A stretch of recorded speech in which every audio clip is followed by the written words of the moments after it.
Hello everybody, my name's Swicey and welcome to my channel, and today I'm going to be talking to you guys about the most important thing to learn about in Raid, and something nobody really ever says, something nobody ever really talks about, and that's how to utilize your roster instead of listening to all the videos out there telling you how you need to do things and how you need to have certain champions to do stuff. Now, yes, disclaimer, there is stuff you can't do with just any roster, but a lot of stuff in the game can be done without all the champions everybody mentions you need. You don't need all of them, I promise, and I'm going to tell you how to handle it, how you can do what you need without all the champions and spending all the money in the world. Yes, this is coming from somebody who has spent a lot of money on this game, but I think there's a lot more that can be done with a smaller roster. Now, looking at my account, you might say, hey, you're a whale, you have so many champions, you clearly don't know what you're talking about, you've never had issues with the roster. Now, guys, I get it. I understand that perspective, but if you look at my roster versus how much money has been spent on this account, this roster is small. I've had to do a lot of things without all the champions everybody has always talked about, always used, always just really mentioned when getting to higher places in the game. One of those things being getting Quintus at the time that I did.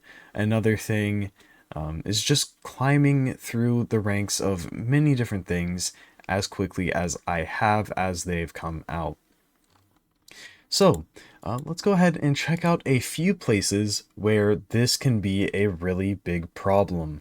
First, we're going to be starting in Arena. So Arena is by far the most champion-based place in the game, right under what I would say right under the new dungeon and Sand Devil, and I don't even want to say Shogun is that champion specific since you can do a full rare team. I would say Iron Twins can be kind of champion specific, but besides the new dungeon and Sand Devil and probably maybe Hydra, I would say, is another one, but even then you can find ways around it.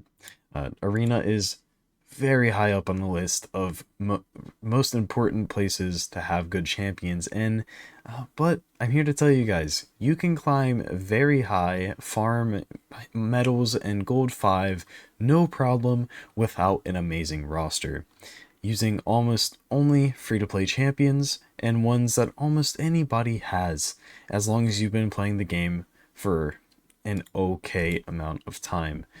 I am assuming at this point you've probably gone through at least part of the Arbiter missions. You're probably on the last stretch to Arbiter. If you're checking out this video, you're interested in the game, and you're saying, hey, I want to learn more. You've came to the right place. I hope to teach you a lot.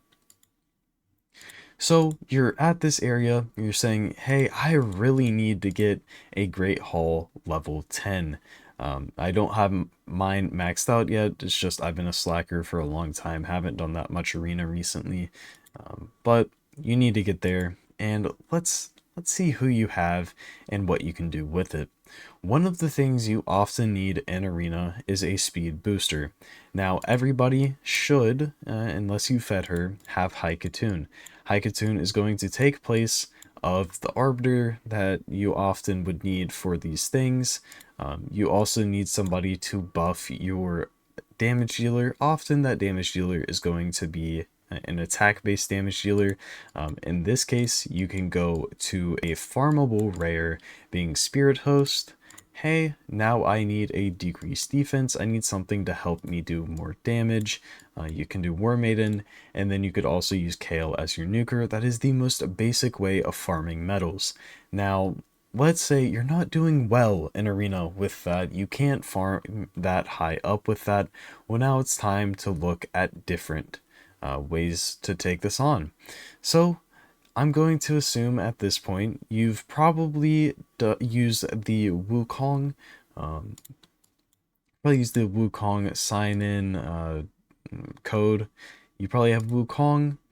This is going to be a champion that can either be a nuker or a debuffer, a buff stripper. You can use him either way. He could take place of, let's say, a Madame Ceres or even an Armand's, basically, because Armand's does the buff stripping, he does crowd control. Wukong can do both of those things, just not as well.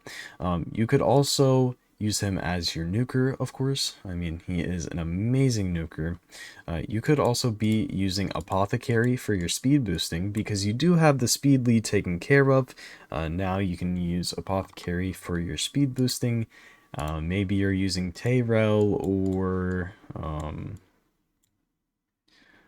let's say you're using Duke for your decreased defense, and then you're using one other support champion, whoever it may be. That is the basic layout of Arena. Now, if you're getting into the plat areas, this is when you have to get actually creative.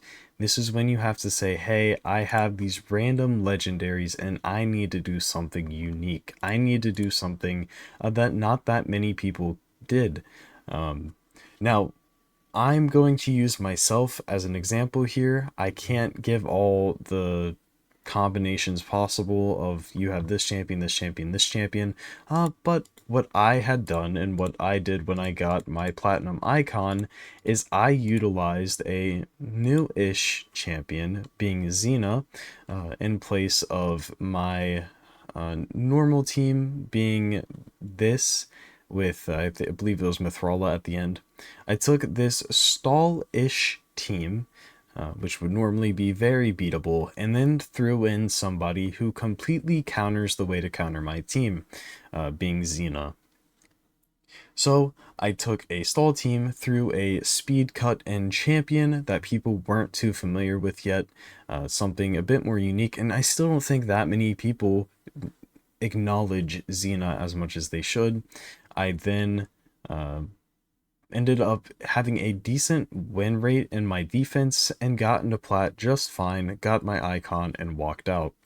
This team utilized a Stoneskin Duchess, a pretty fast Savage Xena, a Lethal and Perception Wukong, and then a Stoneskin UDK.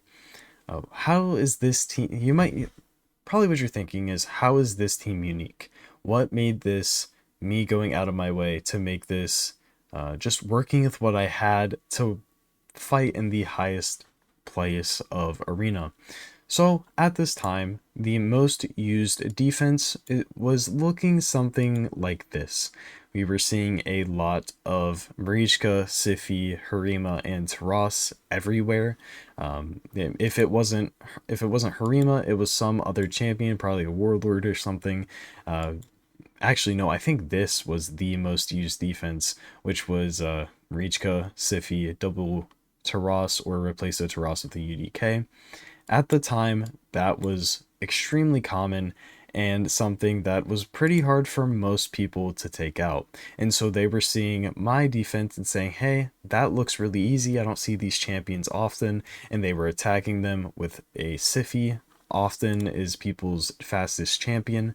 Xena then counters Siphi, comes in, nukes their team. If they don't all die at that point, they may kill my team besides my Duchess, who was in Stoneskin, had a 6-star sheep.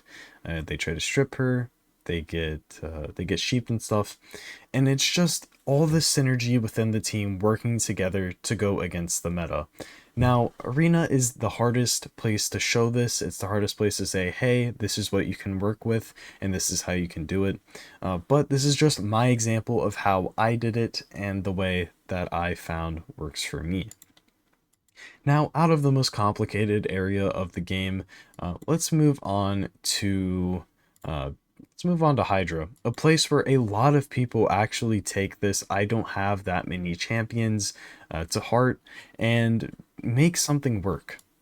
So if we go to Nightmare here, and we just look at the team that I currently use, we can see this here. So I am using Necmo, Supreme Gaelic, a Mishinaki, a Padraig, a Pythion, and a Varl. Now, I believe 1, 2, three, four, five of these champions have been decently attainable through these two being guaranteed, Padric being guaranteed a fusion and a Doom Tower legendary. So generally speaking, this is a somewhat accessible team. This team does pump out around 350 to 400 million in Nightmare. Now that isn't the best, but it isn't the worst. What I mean by me using what I had to make it work is, as you can see in this team, we are lacking a Torment counter. We are lacking a Provoke champion.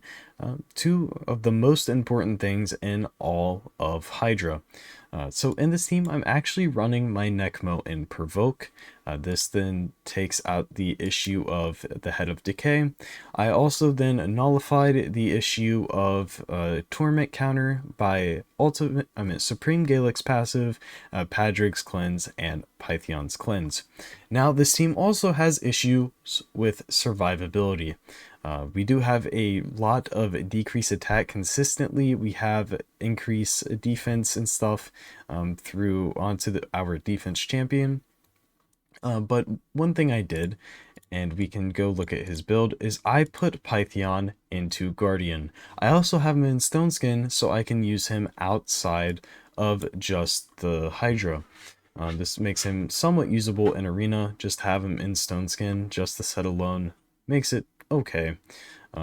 But putting my Python into Guardian instead of let's say most people are running Krisk, I am then using my Python to take up a lot of the damage and make my team a lot more survivable.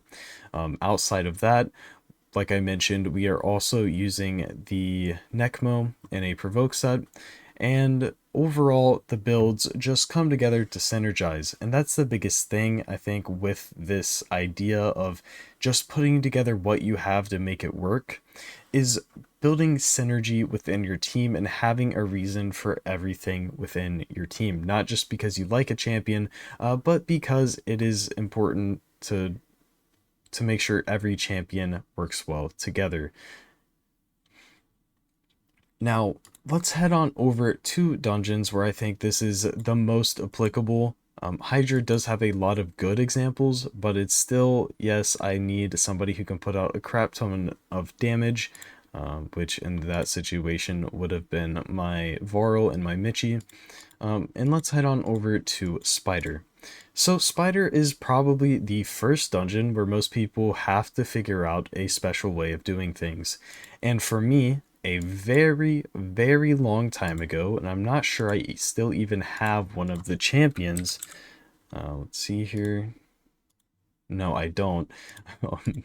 But a very, very long time ago, to beat stage 20 of Spider for the first time, I took my Vizier, wherever he is, and at the time I used Bulwark, which was a single target HP burn champion.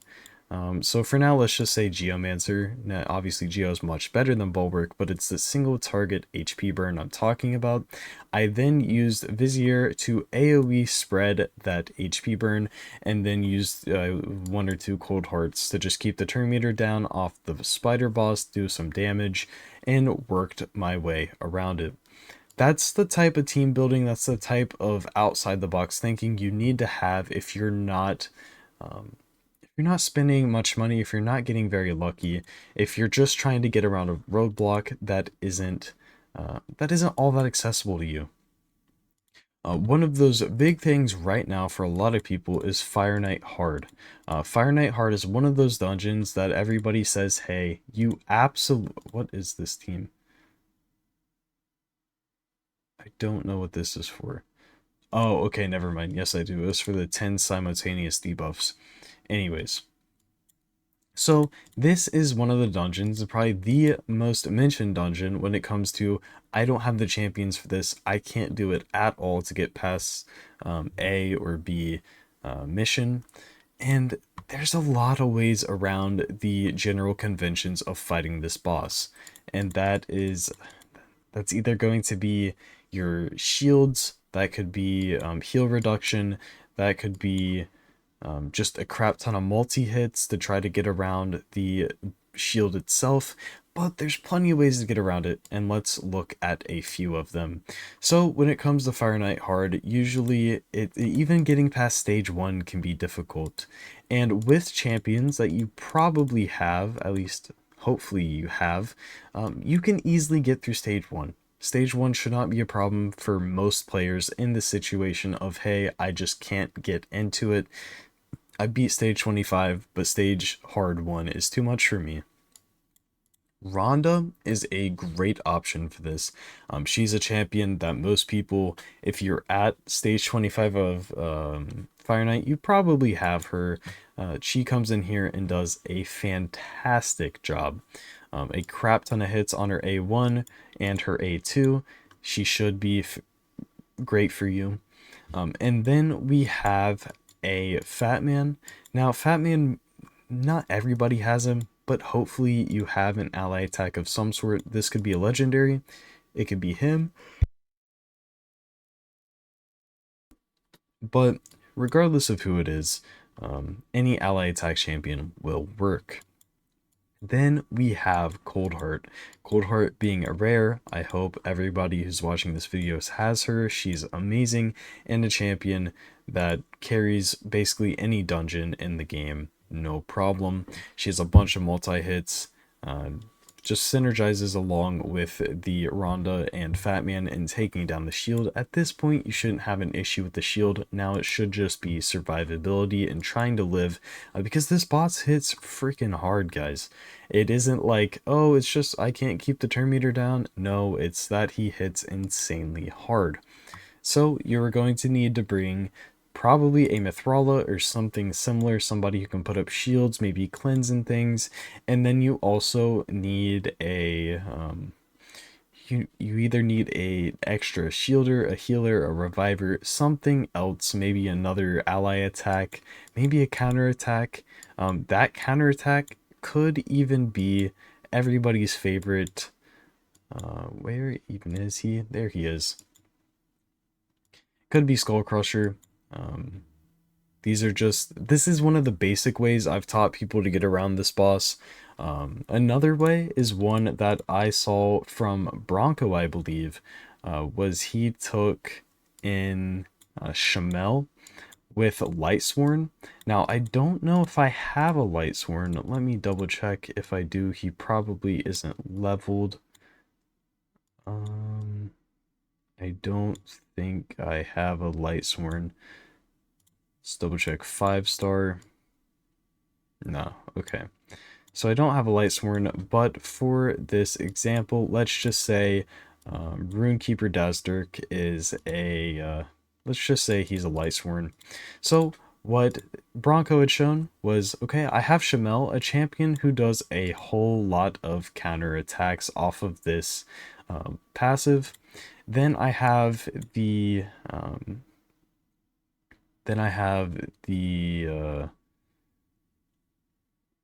what am I, how am I crapping out on his name?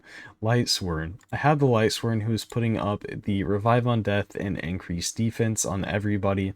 The Revive on Death acts like a Cardiel type thing, so if everybody dies or anybody dies, he goes ahead and revives them, but the important part here is the increased defense.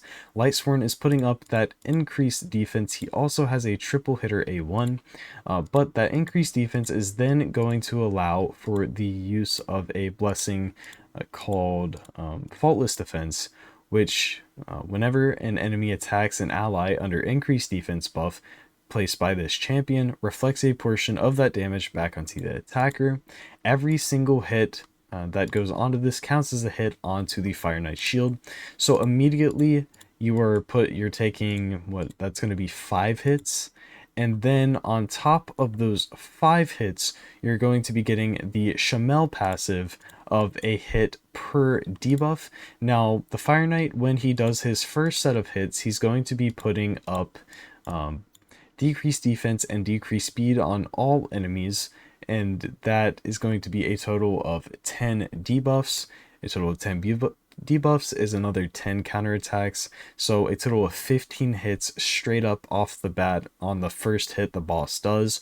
You then either have counterattacks or you have an ally attack after that, and that will take the shield down all the way. Now, I will be linking that video in the description so you guys can check out some of these different unique ways of thinking and unique ways of playing that I'm going to be mentioning throughout this video. Now, I do understand the title of this video may have been a little clickbait, and I apologize for that, but I do think this is just something you guys really should consider instead of maybe giving up on an area or saying, hey, I don't have the champions, I can't do that. Really try to think, guys, because there's probably something you can do that you just haven't thought of yet. Another place where this could apply is faction wars. And that's just simply using the basics of a team to take down some waves and a boss. And that's going to be like a reviver. That's going to be a let's see what I did for this dungeon. So when I did this, I believe that this was my roster. So I actually, no, it was this. So I had leveled 2 Taragis, I had my ninja, I had a Lady Kimmy, and I had a Genbo. So I couldn't think of anything to get through this. I was struggling so hard, but then I ended up leveling a second Taragi, somebody who brings some crowd control, who brings some ally protection, some decreased defense, and I was struggling at the final boss. So once I brought him up, I was able to then keep the team alive throughout the waves and RNG my way through the boss. This was just my way of getting through this because this was right as Shadowkin came out, and this was the last thing I needed to do to get Lydia. So I was pretty desperate to try to figure out something, and that was my way. Obviously, not the best way. I'm sure I could have just waited a little bit, but going through and thinking a little bit harder of, do I just need to level a champion that I didn't think of before? That could be your way of doing it. The other way is using, let's say, mainly 5-star champions, because that is something that isn't, like, a lot of people are like, yeah, 5-star, they're not going to be that good. Your revivers can easily just be 5-star. Your crowd control champions could easily be 5-star. You don't have to max every champion you use. Now, I wish there were more of the crypts open, because I could go through and show a little bit better of what I did. The one I actually struggled on the most was Knight's Revenant. That one was awful because the amount of damage you had to output and just getting through the waves could be a problem. What I ended up doing was, I believe I put either Skull Crown or Sinesha in stun set to take care of the waves a little bit better, and then I put my absolute best nuking gear onto my Skull Crown, who then took out the boss. I just couldn't get enough damage out of my team at the time, and putting her in my #1 best gear instead of what she had on really helped. Another one that was, I'm gonna say, somewhat difficult was Skinwalker at the time. So my Skinwalkers, I remember I ended up maxing a Haforhes, a Steel Skull, and a Basher, and an Ursine, all champions that I wasn't really using at the time, but a Reviver, a Healer, a Lockout for the waves, and then some control and some damage for the waves, all came together to do a whole lot of work for my account. I did end up 6-starring them just because I was struggling so hard, as that was that used to be an extremely hard faction, one that it took me hours and hours and hours to complete. But yeah, that's Faction Wars. I'm sure there's plenty of videos out there on Faction Wars, so that's not one that isn't not really talked about, but one that you do need to keep in mind. The next one is Demon Lord. And for Demon Lord, I actually have a perfect example, an amazing example, and one that I'm super happy to show because I really do love this guy's content.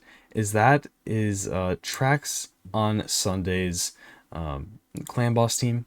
So this clan boss team, he can only use void champions, and going through and beating Ultra Nightmare clan boss only voids is not easy. Now obviously you see the turtle and say, what the heck? He has a turtle there, obviously it's going to be easy. No, it really isn't. Trying to find a team without having the man-eaters that you'd say, obviously I'm going to use man-eater or Demitha. He's utilizing some really unique champions here, and I really suggest you guys go out and watch some of his videos on this topic. Not even on this topic, but just on how he's gone through and decided on all of these different things. Because using Renegade and Warcaster and all these champions, I believe it's Kafru who is the star of this show, who really makes this doable. An amazing use of the I don't have these champions, so I can't do it. Going away from that mindset and saying, hey, I can do it, even though I don't have those champions, I have these champions, let's make it happen. That is my best example of that, and I will link his channel in the description because he does some amazing stuff, and I think you guys should check his video out to see those specifically. Now for me, I never really struggled with Demon Lord. At this point, I just throw random champs in and call it a day. No, initially I was doing the old free-to-play unkillable team with one man-eater, one painkeeper, and then it was awful, but it worked, and that's really what matters. But yeah, check out Tracks on Sunday's channel to see a little bit more into that. Then when it comes to Doom Tower, there is plenty of dungeons, plenty of bosses where it's like, I have no idea how I'm supposed to do this without specific champions. Even with specific champions, they can be hard. One being Bommal.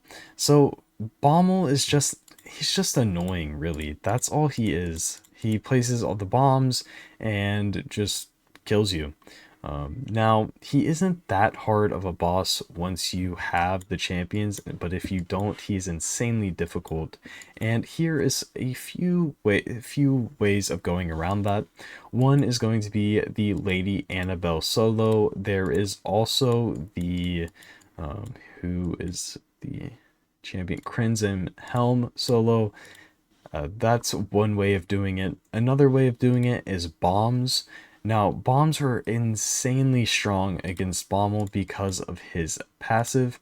His passive makes him take some insane amount of extra damage against bombs, and that can really be taken into account when building your team for him, even if you're using, I believe it's Furgun, what's her name? Furgun Isbel. You could use her. She's actually a really solid one for this. Placing 2 bombs, and then when enemies whose max HP is higher than 200,000, the bombs deal 50% more damage, which then allows for her to just continue to stack upon how much damage you can do against the Bommal. So her and Nishak are the 2 best for that, in my opinion. Then of course there's the enemy max HP way of doing it, where you could just use Cold Heart and stuff. Run Cold Heart, and some supports. You could do it the other most common way of doing it outside of bombs, and that is just using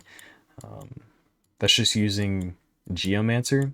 Geomancer with Vogoth and a couple supports is really easy way to do it.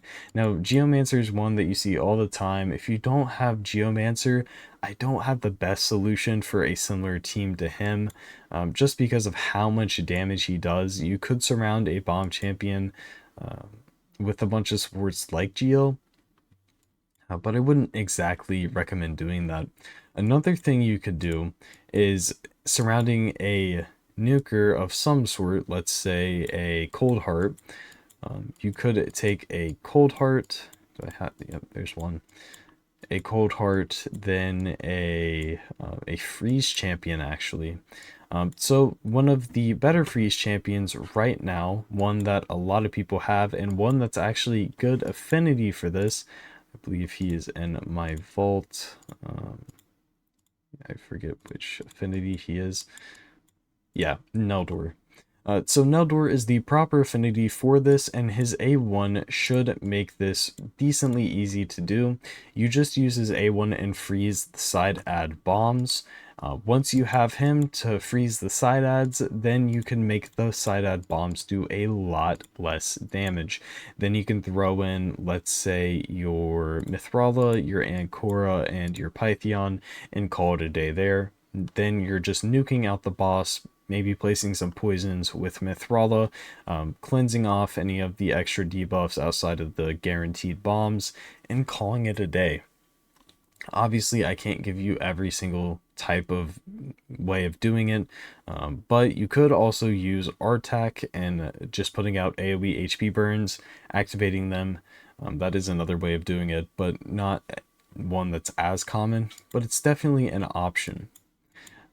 Now, the next one everybody struggles with is Scarab. So if you don't have, what's his name? I just had him. If you do not have Urost, then you might struggle with this a little bit, but the easiest way, by far, instead of cheesing it with Urost or cheesing it with Taragi or whoever it may be, make it really easy for yourself, guys. Go to your Sacred Order faction, go down all the way to Uncommon, go to your Armiger, throw him in Destroy Gear, and call it a day. I don't have much else to say for that dungeon. It's so easy once you have an Armiger leveled with some Destroy Gear. Then there's Dark Fae, is obviously one people struggle with. This dungeon's easy. I mean, this boss is easy, guys. All you have to do is take your Armiger once again, maybe take in your Cold Heart or any other nuker. I remember doing some videos on, well, a video on this a while ago. I'll probably put that in the description as well as plenty of these other videos that I've mentioned. But I did a completely free-to-play team of like Kale with Deacon and Cold Heart and a few other champions. That was 100% win rate, really fast team. Be sure to check that video out. There's also ones using Armands now that he's in the game. He makes this way easier. He's probably the best champion for Dark Fae in general. Yeah, I mean, Dark Fae, not too hard, but just keep in mind what you have, guys. Armiger could go here as well. There's a million different ways to beat almost everything in the game. Keep yourself creative. Don't be boxed into what everybody's telling you to use. I believe in you guys. You can figure out anything you need to do in this game. Just look at what you have and what you could have through any of the free champions that are available in the game. So guys, I really appreciate you watching this video. If you do have any comments or anything that you would like to mention, just throw them in the comments. Maybe throw them in my Discord if you want to talk to me directly, because sometimes I forget to check the comments immediately. If you want a faster response, just DM me or throw it in my Discord and I'll be sure to respond. That being said, I really appreciate you guys watching the video. If you have lasted this long in the video, that probably means you like me and you like my content. So consider subscribing, liking the video. I really appreciate you guys. Consider joining my Discord through the link in the description. There's an amazing community of people who are more than happy to help you with any of the issues you're having within Raid or Watcher of Realms, because we do have a Watcher of Realms chat, but Raid is where I spend my time in the Discord. But yeah, thank you guys again for watching. I'll see you on the next one. Peace out, guys.